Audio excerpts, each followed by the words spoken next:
how did you get started being interested in Russia in the beginning? Well, I will try to keep this concise. I was a marketing consultant and was teaching people how to market their services. And I got asked to go on what we probably consider a busman's holiday to the Soviet Union in 1989 in April to be part of a consulting group that was going to teach the emerging cooperatives, the first form of legal business, how to market themselves, how to do business. And so what Who invited you to do that? there were a group of consultants. Millard Mott was one locally. There were some on the East Coast. We had a couple people from Sweden. So it was a really eclectic group. And I think it was organized primarily, well, no, I'm not sure actually. I shouldn't say that, but it was people who've been involved in citizen diplomacy work primarily. Okay. So what they didn't know is that my degree at the University of Washington was in Far Eastern and Slavic Studies and Area Study of Russia. Oh, wow. And I never did anything with it. It was something that interested me. And so, it was 20 years later that I went to the Soviet Union. So that's how we got started. We went on a 10-day trip to Moscow and Leningrad. And I was completely transformed by the experience. It just was mind blowing for me. Okay, explain that a little more. In what Well, way? I had studied the history of Russia and I spoke a little bit of Russian. Um, but to go from our economy, our culture, where we just have everything, more or less, to a very different place where they were basically starting to fight for their freedom, the freedom to do business. And I really connected with the people, and I mean, that was just really instantaneous. So I just came back and I remember walking down the streets of my city in Seattle thinking, oh my God, we just have so much and they have so little. So I was really moved by that experience. Hmm. And so you weren't, were you involved with citizen diplomacy before this? No, No, it was the citizen diplomacy people who organized the trip. right. And what kind of co-ops did you meet with when you went over on that trip? Well, it would be hard for me to recount the kind of businesses, but they actually held a seminar in Moscow where people came from all over the Soviet Union. I mean, Hmm. it was stunning to me. So a lot of them, I mean, they had small businesses. One had a windshield repair business, and you know, and they were adding more businesses all the time because they never knew when one was going to be shut down, Hmm. which was Hmm. a very interesting thing given, our sort of focus on get your business, know what your mission is, and, stick to what you're doing. But in the Soviet Union at that time, and this is before the wall fell, obviously, it was April of 1989, they were always having to anticipate what might get shut down. So they had to have several possibilities, but they were all basically small businesses. Hmm. Were they any of them from the Far East? Or are they You know, not? in the seminar, I think there were some people who came in from the Far East, but we were concentrating our site visits and discussions with people in Moscow and Leningrad, so they were more local. Hmm. Okay. So when you came back, then what was the next step in this relationship? Well, I think everyone, like myself, was wanted to make a difference, wanted to do something. So we decided to start up a nonprofit that would focus on helping them make business connections. And so the majority of the people, not all, but the majority were here in Seattle. So we sort of started to form the core group, and we created the organization that I led for 22 years. It was the Foundation for Soviet American Economic Cooperation. Obviously, we changed the name later on. But we thought that this was the one intervention point we can make. They wanted to do business, and we were fortunate because the Goodwill Games came the next year. So Seattle was the focus of a lot of activity connected to the Soviet Union. So Hmm. that's what we did. We started up a nonprofit. And I, because I had the most community connections at the time of all the people, became its executive director. I see. And how many people were involved with that? Initially, there were about 6 or 7 people on the board. We recruited some people, external people. I was the only staff, and I wasn't being paid. So, Yeah, I was a marketing consultant, so I was working full time and doing this as well. I see. And were the people involved also consultants, or did they have businesses? Most of them were consultants. Okay. Okay. Um, and and what was your focus? What did you do and when you got started? And Well, yeah, most of our focus initially was really on the western part of the Soviet Union because that's where our contacts were. And as I said, we started up, and I was on the board of the Chamber of Commerce. And so I went around to the first year, I spent a good amount of my time going around to members of the chamber, getting them to become sponsors, like Alaska Airlines. And the reason they did it, I raised 40,000 the first year, which was not a small chunk of change, but it was something. yeah.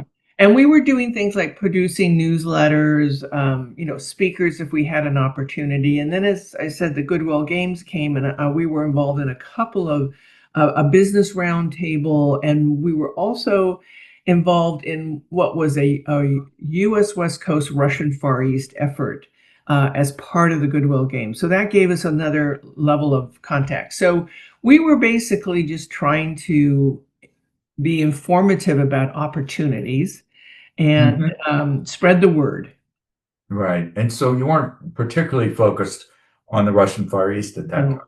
No, no. Did you have partners in the Soviet Union? Well, we had Russians who were in Moscow who continue to work with us. That was such a long time ago, Daniel. I'm just trying to Right, stretch those memory, right, those right. muscles. Um, but they were trying to be helpful. But it was, as you could imagine, it was difficult to get people interested in doing business. And I went back to the Soviet Union several times, and it was exhausting because everywhere I went, somebody wanted to sign a contract with me, and they didn't understand that that's just not what we do. So it was hard because there clearly wasn't as much interest on this side as there was there. Yeah, yeah. And so then the Goodwill Games promoted some more interest? It certainly opened up the doors, and people became more curious. We did some trade missions. And I remember being in Novosibirsk, and the bus driver talked about the Seahawks because it had been aired. The Goodwill Games had been aired all throughout the Soviet Union, and basically people were aware of Seattle. Ah, okay.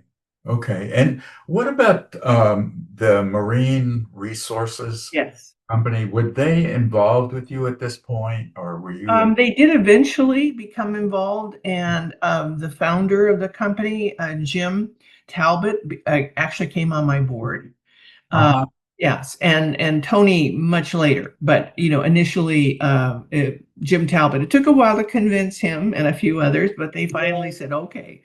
Yeah, yeah. So, but they were kind of the pioneers of Yeah, this West Coast Soviet Far yeah, East yeah. relationship, right? Well, they were the pioneers of just U.S. Soviet work. I mean, they were doing the fishing, the first joint venture fishing, and certainly in the Russian Far East. And Tony Allison lived in Hotka. So I mean, this he was the only American over there. So they were really pioneers in the truest sense. Yeah. So, and they were reluctant to get involved in the beginning, or you had to. Well, I think, people were wondering, is this going to work? Who is this Uh-huh. person? Uh-huh. Uh, Right. and I think finally, they were okay. It looks like it's got some ability that the organization could actually do something. Right. Um, I mean, these people in particular, I mean, Jim was a huge supporter. So, but he was a very busy man. And, you want to spend your time in reputation with a group that might not make it, through the year, Right. so to speak. Right. Right. So, did you have reach like a turning point with the organization where things began to change and, grow, or the prospects changed? Well, I think that, we relied initially on membership. And so, there was interest. We basically, they weren't paying me for several years because we just didn't have enough money. But I think what happened was with the some of the efforts on U.S. Russian trade and U.S. Russian policy that had shifted. I think it was in 92, 93. They were starting to put money aside to do things. We actually got a grant to Mm, try to make business connections with the Russian Far East. And uh, that again was hard, but that gave us a little bit of a toehold. And so I think a big turning point was probably in the early to mid 90s when federal funding became available. We started to seek it out and receive funding. And that, of course, was a turning point. At that point, I was actually working full time for the organization. We had gotten enough money in that I could do that. But the uh-huh. big turning point was when we were able to apply for and win federal grants. And who from what federal agencies? Well, we had a grant from Department of Commerce. We had money from ultimately from the Department of Energy, USAID. We had a variety of federal funds. Our biggest funder over the years was USAID. Mm, But initially, we did, we ran, for example, the U.S. Russian Far East Ad Hoc Working Group, which turned out to be, we a bilateral forum where we brought together people from the Russian Far East, the U.S. West Coast, the feds, and we held bilateral forums. And we did that right up until the end.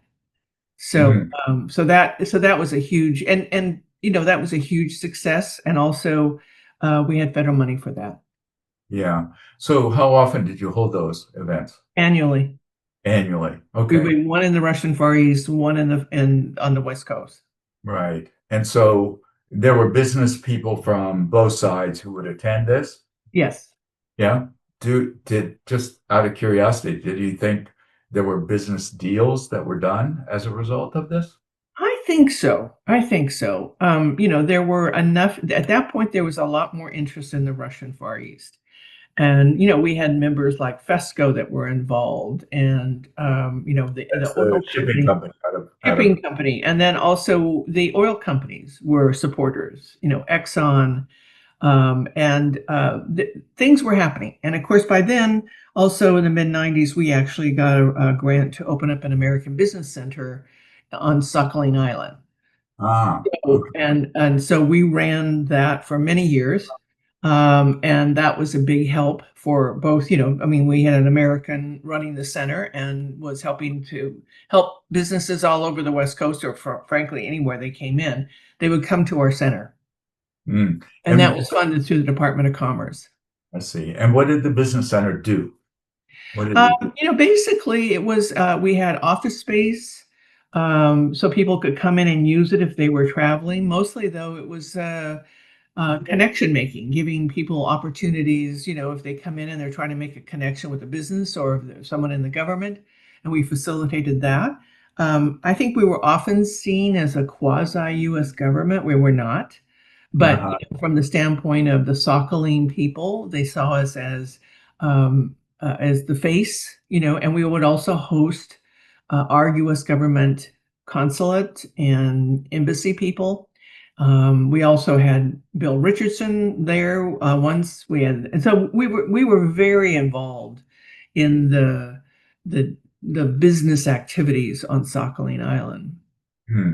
And was Sakhalin sort of the gateway to the Russian Far East, Well, or? that's where all the oil and gas projects were. Yeah. Okay. So that was a big draw for a lot of businesses, particularly in Alaska, as well as, who were trying to service those kinds of accounts. So Yeah. that was a big draw, probably Yeah. the biggest draw in the Russian Far East. Uh-huh. And did you have working relationships in Nakhodka and Vladivostok and other Khabarovsk, other Yeah. places in the. We actually ran an American Business Center in Havados too, at the request of the U.S. government. But we obviously we did trade missions, Mhm. and we also, when we hold our working group meetings, we would move them to different regions. So we got to know people in, Havados, the governor, in Kamchatka, in Buryatia. That was the nature of the work we did. So we were very much engaged with those other regions. And did they find sort of common language with people in the Pacific Northwest or the West Coast? Was there something that bound them, the two sides together that was particular or specific?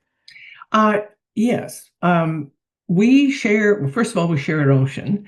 Secondly, we share similar industries, fishing, forestry, and also, so that was a big draw, the fact that there were people doing fishing on both sides, and Weyerhaeuser was involved at one point, was trying to do something over there, the forestry. So they felt like there was this natural partnership.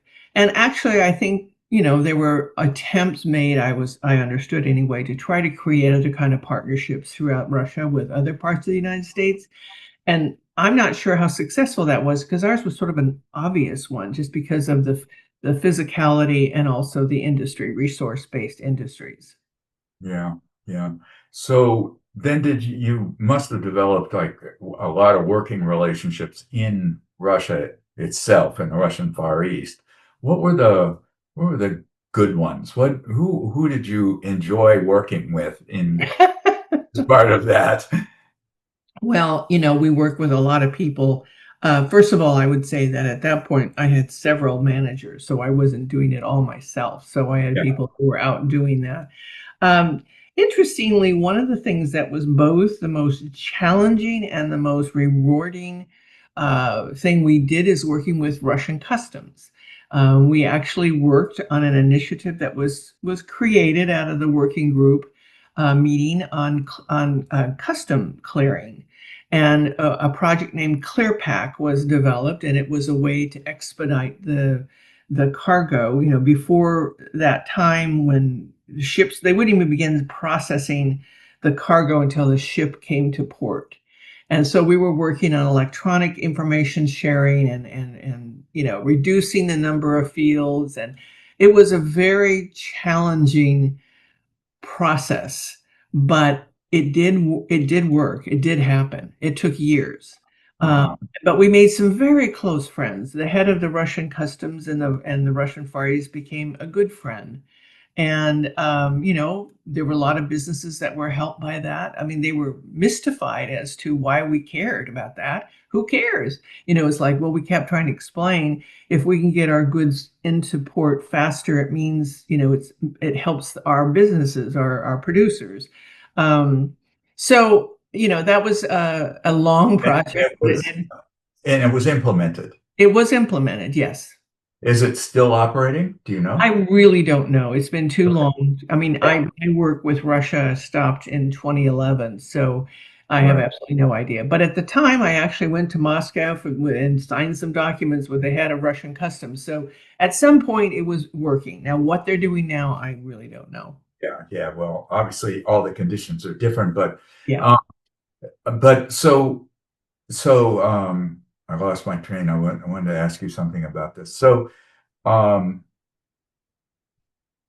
so this was came out of a working group between the two sides that identified customs as a problem, as an hmm obstacle, right? hmm That's And correct. okay, and so your role in that was to manage the work around it. Yeah, Yes. yeah, We basically, it came out of one of the very first U.S. Russian Far East ad hoc working group meetings. It was in Seattle. So we basically shopped it around the U.S. government to try to find some support, and we ultimately got some. And we were responsible for managing the grant. And I had people who were managers who were actually working the day to day to move the initiative forward. So we were responsible for the grant we received, and we also needed to be responsible back to the working group of business people who were actually interested in this being implemented. Okay. Okay. And during this time, you weren't living in Russia. No, You no, here you in had family. Seattle. You were living in Seattle, and how often did you go back and forth? It depended. There were years that I would travel like 5 times a year for Yeah, several weeks at a time, and there were times I went a couple times a year. But as we matured, I mean, I had a manager on Sakhalin, I had one in Khabarovsk, I had people who were traveling over there. I didn't need to be there as much. sure. My job was to run the organization. So, but I Yeah, was, happy that I got to go. I enjoyed traveling. yeah. Do you feel like some of those people you worked with on the Russian side became friends or colleagues, or how did, I mean, you didn't have that day-to-day connection with people that Right. others on your staff had. So how did that work for you in terms of the personal relationship with some of these folks you were working with? Well, I actually was there enough that I could see people. Yeah, I still, to this day, I have many Russian friends on Facebook and others who keep in touch that have gone way beyond my time professionally when I was involved. There was a woman in Vladivostok that I met I think it was in 1990 when we were, or 91, I don't recall what year it was. It was very early on. We were doing seminars and we had traveled across the country. And turns out she decided to start a company and she named it after me. So the name of the company was Carol. And I finally got to meet her once, and then we became good friends. And her husband is a very talented artist, and we helped him get a gallery here in Seattle to sell his work. But I remember once sitting underneath, I was getting ready to leave Vladivostok, and we were at her dacha, and we're sitting under the sunflowers, and we were having boiled potatoes and pickles and champagne. And I realized she just spoke enough English, and I had just spoken enough Russian that we could have a conversation. And I uh, realized we just weren't that different. We uh, lived in different uh, communities, different in governments, but we're just two women who have similar lives. So that was very um, satisfying. That was a very satisfying experience. And I'm still in touch with her, although I haven't seen her. And, since I haven't traveled back to Russia right, last right, 14 right. years. But so I Yeah, feel like I still have some connections. yeah, yeah. So back to your working groups and customs, were there other problems that you identified that you then worked on besides the customs? Oh yeah, there were a number of things, and I honestly couldn't begin to pull it out of my head. Right. We had working group when we would meet. There would be sector, breakouts. One would be on transportation, one would be on oil and gas, and another one might be on food, whatever retail. And they would come up. The members, the U.S. and Russian business people, would determine what they thought were recommendations to our joint governments or to whomever. So every year there was something that, Mhm. people came up. But the one that really standed out, as I said, was the customs, because that was such a long engagement that we were personally involved with. Uh, Right. but the point of all of that, we would produce a report and it would be sent to both our federal governments and to our regions.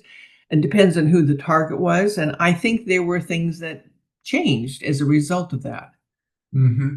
And did you feel as you were doing this that you were sort of building this relationship between an economic relationship between the Far East and and your part of the West Coast that was going to last? This was something that was forward looking and would last over the future. That was our goal, and Yeah. that was our belief at the time.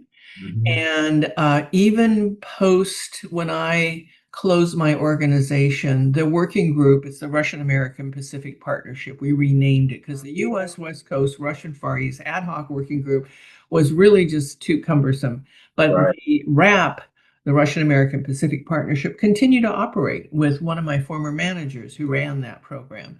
Uh-huh. And they continued to have impact until, of course, the events of recent years I when see. we couldn't work with Russia. But I think for those people involved, it was very important. It was a Mm, lifeline. hmm hmm And it was a lifeline in terms of mm, sort of personally, but also business-wise as well. There was a real business that was being Yeah. done. Yeah. Yes, it was around the business. It was Yeah. really, it was very important. Yeah. Um, and of course, it got harder and harder as the economies changed, and post the Asian crisis, they had to sort of start all over again. A lot of challenges trying to do business in the Russian Far East.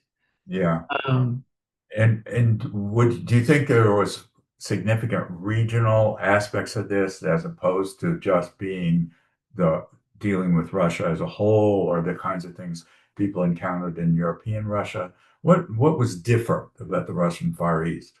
well, first of all, it's a very huge piece of land. I mean, the Russian Far East is a huge territory with not as many people. I mean, Mm, they've been losing population. People have gone to Moscow for other opportunities. So they had not very many people, a very big piece of territory, and they were in the resource businesses, which is really difficult. So if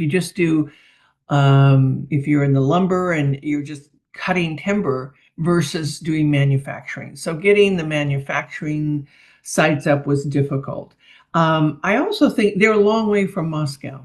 Even mm, though they're very much tethered to Moscow, it's just much more remote. The other thing is there is also the influences of China, and Chinese were very interested, obviously, in the national resources. So it was just a lot of challenges, but the kind of investment you'd have to make to go from just cutting timber, for example, to doing value-added products. There wasn't many businesses in the United States that I think were willing to make that kind of investment. mm. And we, of course, don't have the same kind of support that other countries have in terms of the government providing money to businesses to do that kind of investment. So it's just made it harder. Yeah, yeah. Were there some U.S. businesses who made that kind of investment that you can remember? Well, clearly in the oil and gas, Oil and gas for yeah, sure. that's the obvious one. Right. And there were other businesses that invested and had offices there that were providing services to that industry. The marine resources had a very active business for a long time there. Um, but in terms of building physical plant, Yeah, I can't think of any outside of the oil and gas sector. yeah. So it was mostly trade and services. Yes, I would say that. Yeah. Okay.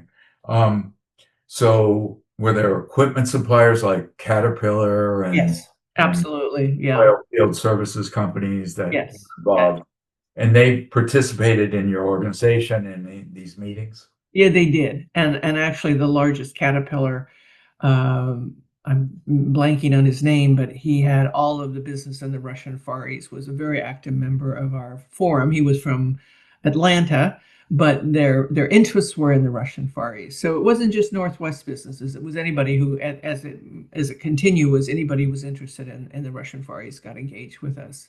Right, right. Okay. And um,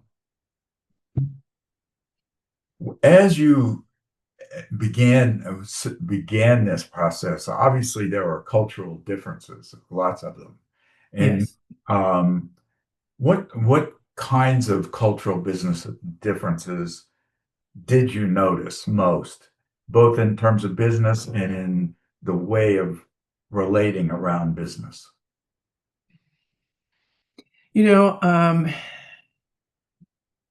there are there are many, and then in some ways there are not that many. I mean, I felt an affinity with the Russian people, but I do obviously there are different ways that we approached negotiation. There are different ways we approach business decisions. I think one of the hardest part for me was They're much more direct. Hmm. We had to be really careful about what we said because they could take it literally. And I one time remember I was in Vladivostok with one of my managers, and I was having to sit in front of an enterprise manager who we had introduced to a business person from the U.S. And basically, I think the business person said something. Well, we'll think about it and we'll give it some thought and we'll explore it. The Russian considered that a deal. And Hmm. so, as an American, we were basically saying, we need to give some pause. We need to think about it. But the interpretation was different. And he was very angry because he lost business over that. And I had to sit there and take it Hmm. because we were the ones that introduced him. So I think one of the things I learned very clearly is be clear about what you are saying and you're going to do, because Hmm. it's not just the interpretation. It's not that. It's Hmm. just the tendency to read into what does that really mean. And Hmm. so some of us try to be very diplomatic and not say flat out no, sort of by ourselves sometimes. So that was something that became really clear to me early on. Is like we need to be very clear about what we can and cannot do, and not to say something that might be misinterpreted. Hmm. Um, so that was a difference. The other, of course, is we totally separate from the Russian Far East. We were involved in an initiative that was funded by the Department of Energy, which was to help bring business opportunities to the closed cities of Russia, the nuclear closed cities. And our job was to help set up basically business centers within these cities. And I remember being in Sorov, and the guy who we were having to talk to was just basically give us the money and we'll do it. Well, you know, no, this is US government money. Also, what we needed and why we were successful in two other of the closed cities was that we really had a true partnership with the city and the institute there. So we had employees, they were all living in the city. There were no Americans there, but we literally had a fairly good partnership. So what we were looking for was a partnership where we were going to collaborate. We would manage the money. They would be able to have the benefits of that. And he just would not have it. So finally, I said to my colleague who was with one of the national labs, I said, well, you can do this if you want, but I'm not doing it. Hmm. So I went back to Washington and I had to meet with one of the heads of the Department of Energy. And I just explained, I said, this is just the ground for no success here. So we're not involved. If you want to, they want to do it, fine, but we're not going to do it. And she was very understanding. So I think my experiences early on helped me because they were tough. I thought working with Russian customs was hard, but working with people in the nuclear energy were even harder, because they were just really, they had this, give us the money. We're like, no, can't do that. So anyway, that's a little bit off topic, but Right. Well, so I'm assuming that sort of some of what you were doing with those closed cities was teaching people about business and about a private economy. yeah, and also we work closely with a national laboratory, who also in each of those cities who actually was looking for business connections that they could bring technology and more technical, because this was very technical. It wasn't Right. just about starting up a retail store. It was Right. trying to find opportunities for them to do work instead of the nuclear business that they were involved in. Yeah. So we managed the business center, who provided a whole array of services. And we worked with the National Laboratory when they brought a connection, to bring them into the city so they can meet and discuss possibilities. And they were looking for opportunities for either technology transfer or commercialization or a high level outsourcing of Yes, right? Those were the yes, things. yeah. Okay. And did you notice or could you describe the progress of Russians from when you first met them in those closed cities and their knowledge of business and their sophistication about what it meant to be in a market economy? And how that developed or didn't develop over time? Um, you know, Well, I think that first of all, each city it was different, obviously. yeah, Zheleznogorsk is where they produce plutonium, much more like our Richland here in Washington State. And in, Sarov, of course, is the design, and we never did work in Sarov, but in uh, blanking on the other city, it'll come to me. Anyway, so there were different kinds of work that they did, and we found in Zheleznogorsk that particularly in the city leadership, there was a lot more entrepreneurial in their own, but it was a very different kind of work. I mean, that work of making plutonium is different than when you're designing nuclear weapons. The kind of people who are being employed.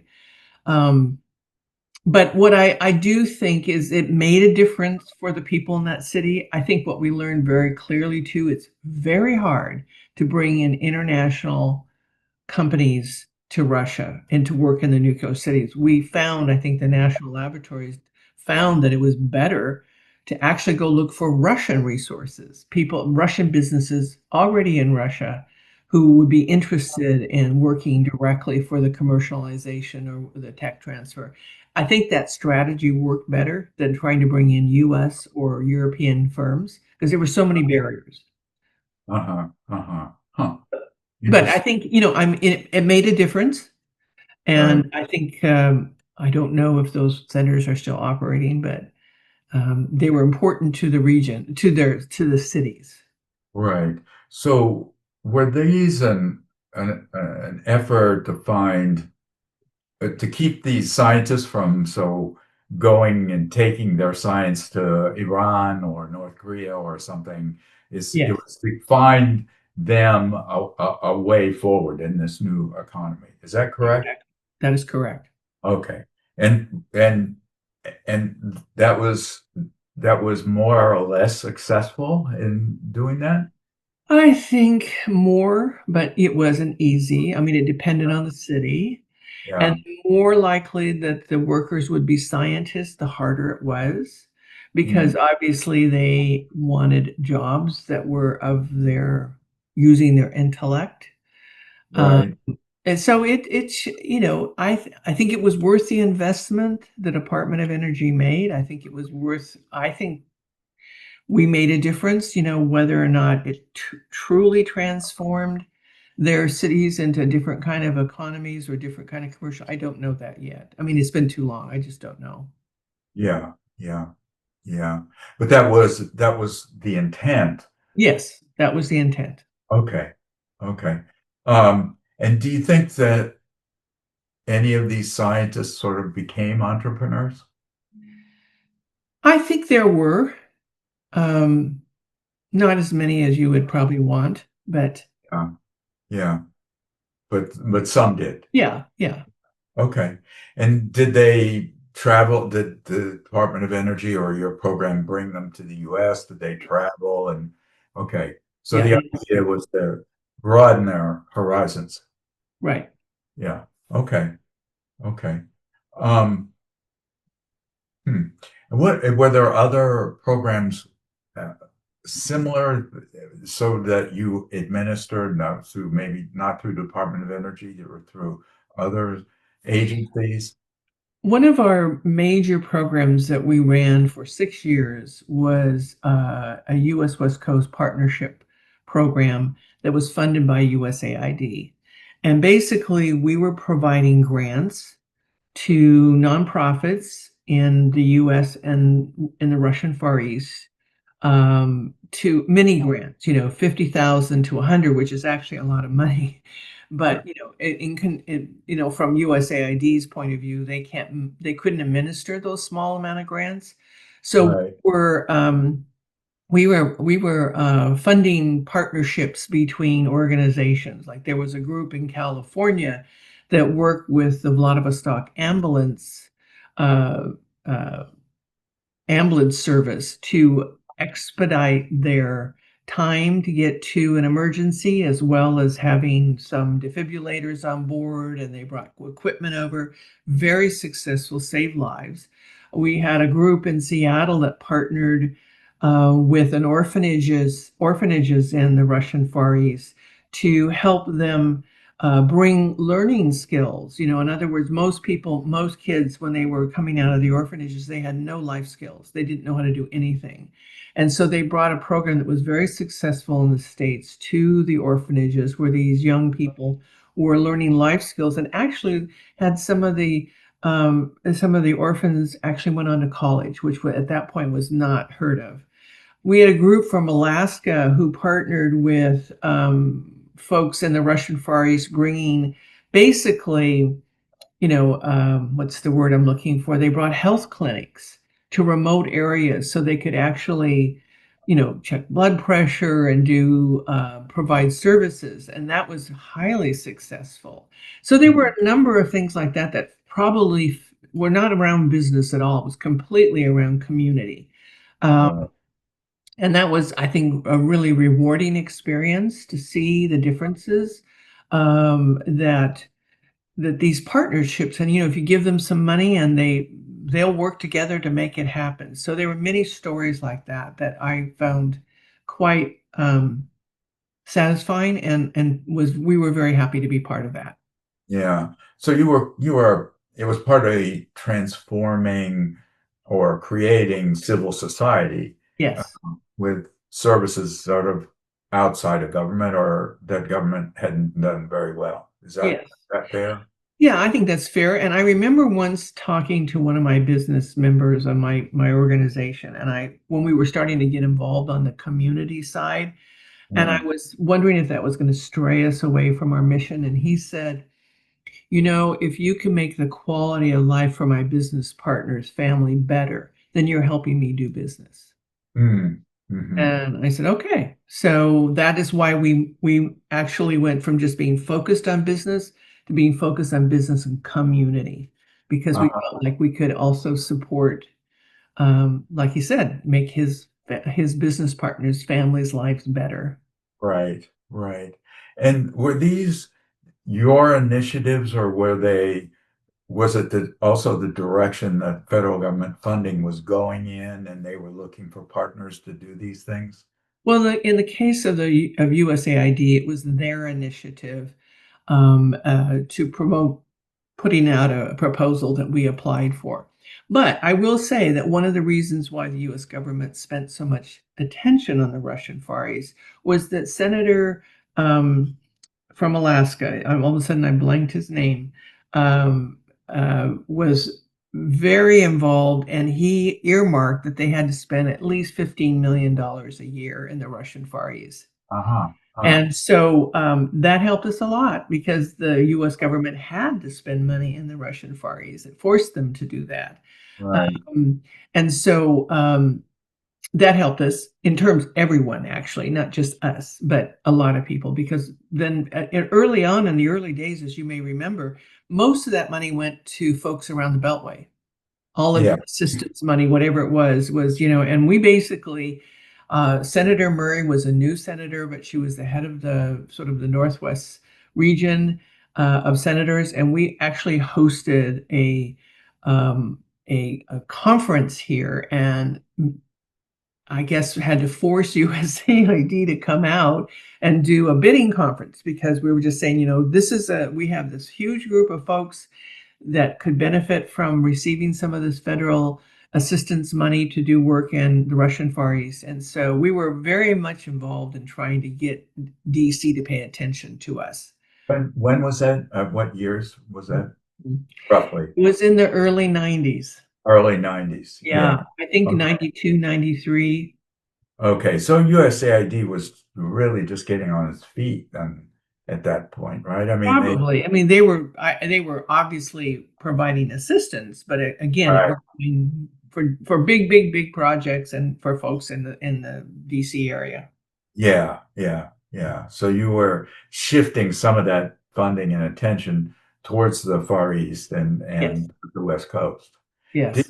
you, and I know there was a lot of activity in California, um, were you in competition with people and organizations in California, or do you collaborate with any of them, or what? No, we work with everybody on the West Coast because Yeah, there was more to do than what we could do. We work very closely with the U.S. Russia Business Council as well, and the Chamber of Commerce in Moscow. I mean, we collaborated. uh, Obviously, we if we were applying for the same grant, we were competing, but you right. know, it was just too big of a territory and too big of an issue to just try to do it all ourselves.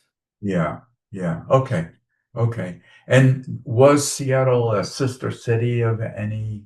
Uh, Actually, our sister city is Tashkent.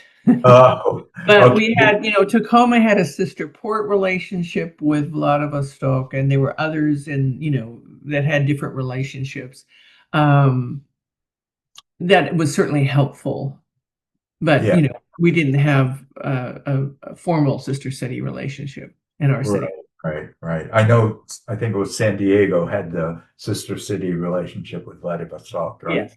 Yeah. Yeah, well, then they got real creative and they had the sister port. They had, doing all kinds of things, which I don't know are quite legal, but Right, it was. right, right. So, so what, 1998 with the crash, how did that affect you? Well, it was really challenging. We had an American Business Center then, and actually, Dinty Miller, who was our director at that time, he was actually helping organizations get money in I mean, getting money in, and it was just doing some creative things because everybody was really hurt. It really pretty much wiped out a lot of the small businesses, in terms of they lost a lot of things, so that the interest was soured by that experience. And obviously, I mean, are you referring to American or Russian businesses? American American small they businesses. couldn't sustain, so they just basically dropped out of the market. So it really shifted a lot of things. We actually held a emergency ad hoc working group meeting in Vladivostok, and we, brought um, our Secretary of State at the time of Washington State, Ralph Monroe, was there, and we came together, a much smaller group than normal, but basically to say we're still committed to collaborate and what can we do. And then we traveled up the coast to see other governors to try to basically reassure them we're still interested. But that took time. That was a very tough period of time. It was a Yeah. whole, they had to start all over again, so to speak. Right, right. And were you able to start all over again then? Well, we had federal funds, so we were able Oh, to continue to do what we were right, doing, right, but right. it just made it harder Uh-huh, when uh-huh. we were wanting to bring, the working group meetings together and getting people from both our federal centers to come. I mean, it just took a while to get the momentum back up. Right, right. Well, I know that in the 90s, Russians were kind of had romantic ideas about America and Americans, and we could do no wrong, and everything we had was the best. Did you notice at any point that changing, that attitude of romance with America? Well, I think, yes, when the reality hit that we couldn't just do deals, that certainly had an impact. Um, I don't know that I would say it was a dramatic change. I think it's more subtle, that and as um, I think it's mostly, on a personal level, I didn't feel that as much, although I do remember having a conversation with a group of Russians who I respected greatly, who were really singing the praises of Putin. And this is a long time ago, and I was shocked. But Uh-huh. for the first time in their life was stable. Hmm. And so I really saw that stark difference about what you're willing to give up for stability. Mm. Um, but I think on a business front, there were probably, um, became real clear America was not going to be the gold mine for business there. So that waned, and it got to be bigger businesses interested in doing things, and we certainly supported that. On the community development side, the people side, I think that continued. I think they still really valued our connections, and I didn't see that so much on that level. It was mostly Yeah, business area. yeah. So, did Russians in the Far East start looking more towards China or Japan or Korea? Where, Well, they always have, but I think China became, particularly for Promosky Cry, China became a big influence. And it was both welcomed and worrisome for them because there are so many people and they were worried about being kind of overrun Mhm. but the Chinese had money Hmm. Hmm. And they were spending it, and they right? were spending it, yes. Yeah. And so, did the 2008 financial crisis impact you any? Yeah, I mean, the worldwide one, did that have the same kind of impact as 1998 crisis? Not as much that I remember. I mean, obviously, everyone was concerned. We were all concerned. Um, and but it wasn't from the standpoint of our service delivery, it didn't have as much impact. It was more just that whole worrisome thing, what's going to happen. People were worried about their portfolios and, but at that point we were pretty established, had enough diverse funds at that point. Um, Mhm. so, we were able to get through it. Yeah, okay. And was there are any noticeable changes in US AID priorities over this period of time in terms of the kinds of things they were interested in funding? What could you talk about that a little? Yeah, well, I mean, they had, of course, AID was supporting a number of organizations throughout the US and Russia. So I think there was a shift more toward to provide more support to Russians directly. There was that.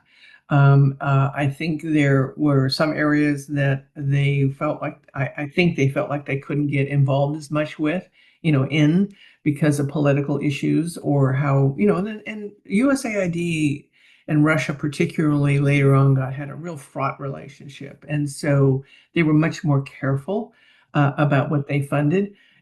Interestingly, after I closed my organization and went to work for the foundation that I work now, we hosted a group of NGOs, civil society NGOs, and we got a $100,000 grant from the embassy from USAID. So there were still there was still money, but they were wanting to support civil society, those kinds of activities. Uh-huh, uh-huh. Less interested in supporting any kind of business connections. They were not, they felt that was up to the business leaders now. Yeah. Yeah. So they moved away Yeah, it was and starting to narrow a little bit. yeah, yeah. Okay. Okay. Um, and so what do you think, if you look back, what was your greatest achievement with this organization? What would you say that was? Mm. Well, the first thing that came to mind is we helped put the Russian Far East on the map for many people in the US that were not aware, and certainly for some of our government leaders. I feel very good about that because I know we were very involved in that process. Um, One of the things that I feel very good about is that we had some very smart, talented, caring people who work for us who went on to do really interesting careers, some in the Russia field and others in different ways. But they went on and are still connected, which I feel grateful for. I mean, I think that's a really nice thing. Um, and this is more personal, but I feel like it was a gift to be involved in Russia at that time, the Soviet Union through Russia. Not many people, although I know a lot of people who were engaged, the reality is there is a very small percentage of people in the United States that ever had that experience. And I felt like it was a gift Yeah. And explain more why it was a gift. because I learned a lot about myself. I made these connections with people, some of whom I'm still connected with. I saw a part of the world that I would have never seen otherwise, and particularly in the remote regions. Mhm. Um, And I just think I'm a better person as a result of that experience. Yeah. Well, maybe this is a curious question, but do you think you impacted Russia more or Russia impacted you more?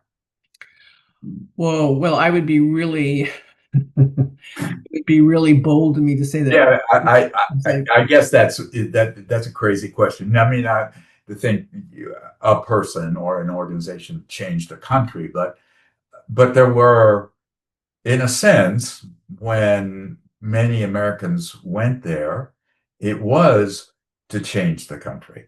That was the whole point, was to change the country. And I think that many found themselves changed through that yeah, experience as well. So that's what I'm trying to get at yeah. a bit. Um, I don't know that I would have considered us going there to change them, but to open it up for the people. It's Mm, like give people, they were opening up.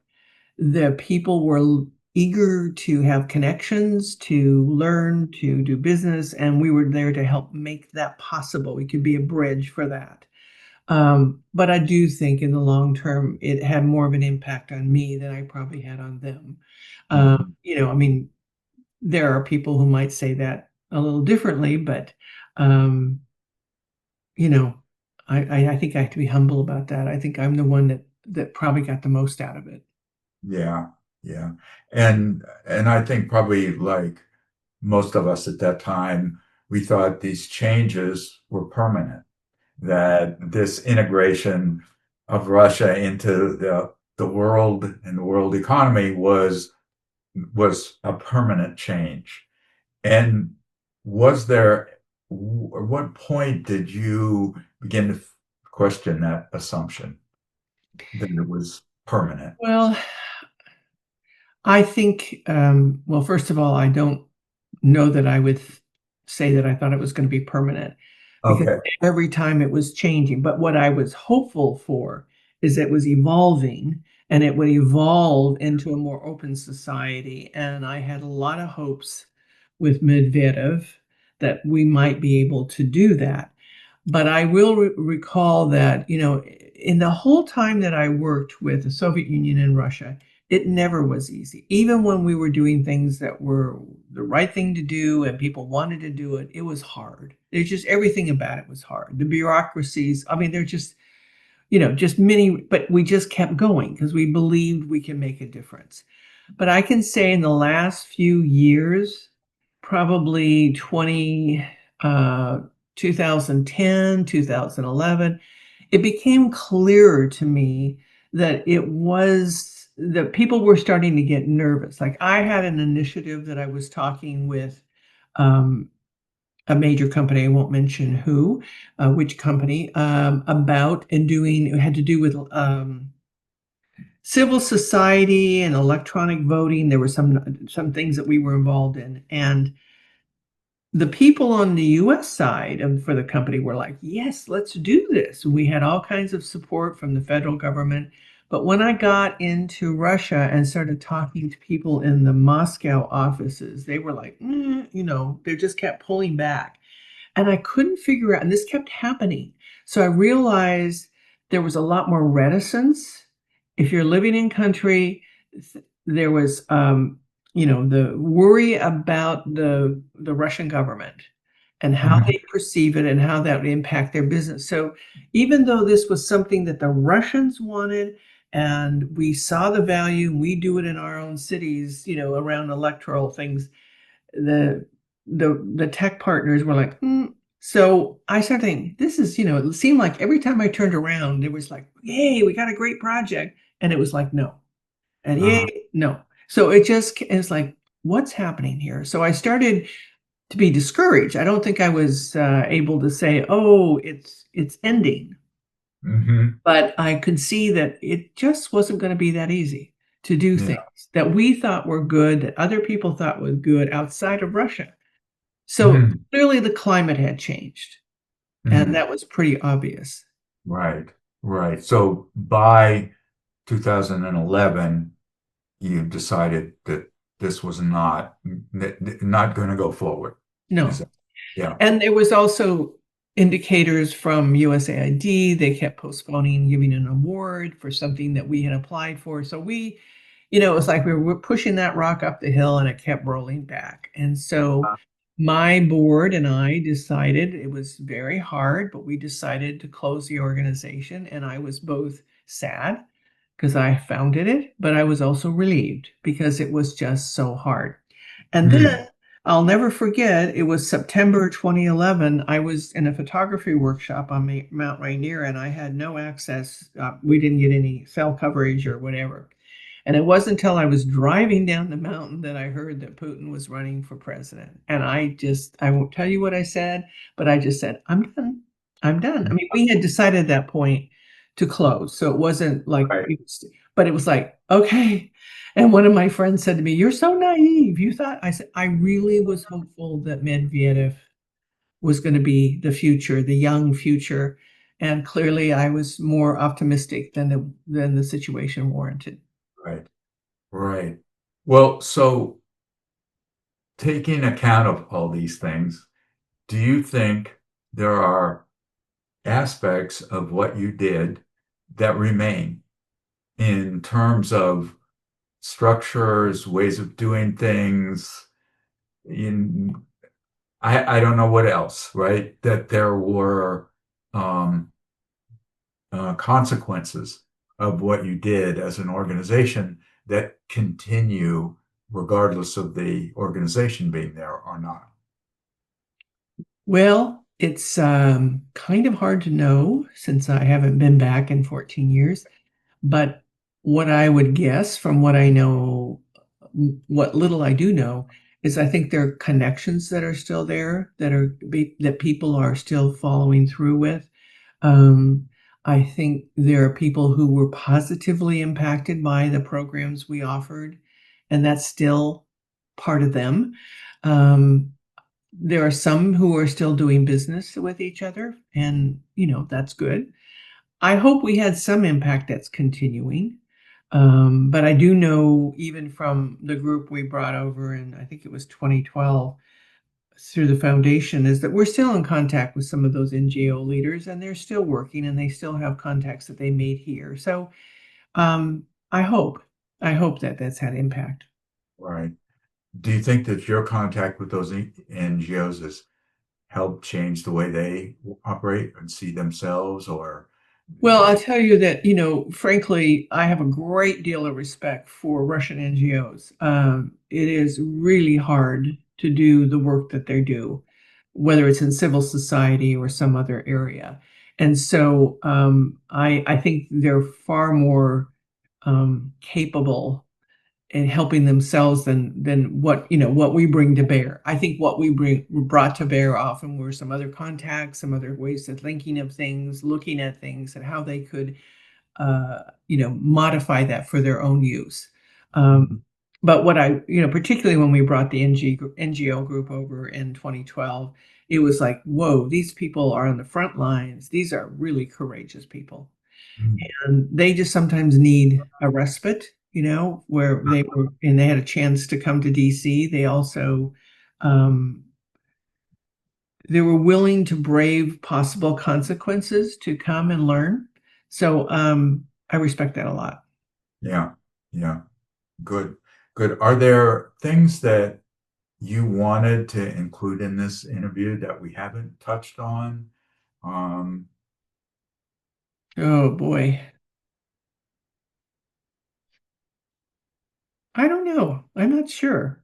I looked at your questions and obviously you've asked some of them, but not all of them. But um, I just, the only other thing I would just say is that I really respect all the people who were engaged with Russia during that period of time, Americans who were doing that. You're one of them, and many others, and how we all worked really hard to try to make something different. yeah, And it was a very sad day when that all started to fall apart. Um, mm, it's just, for those of us, I remember having conversations with people about all of those years of effort that we put in and to have it just all close up. It just was painful. Um, That being said, I think that the Russian people are pretty resilient, and hopefully they'll find their way out of this situation. But it's really, it's just, it was painful to watch this all close up after all that openness that we had.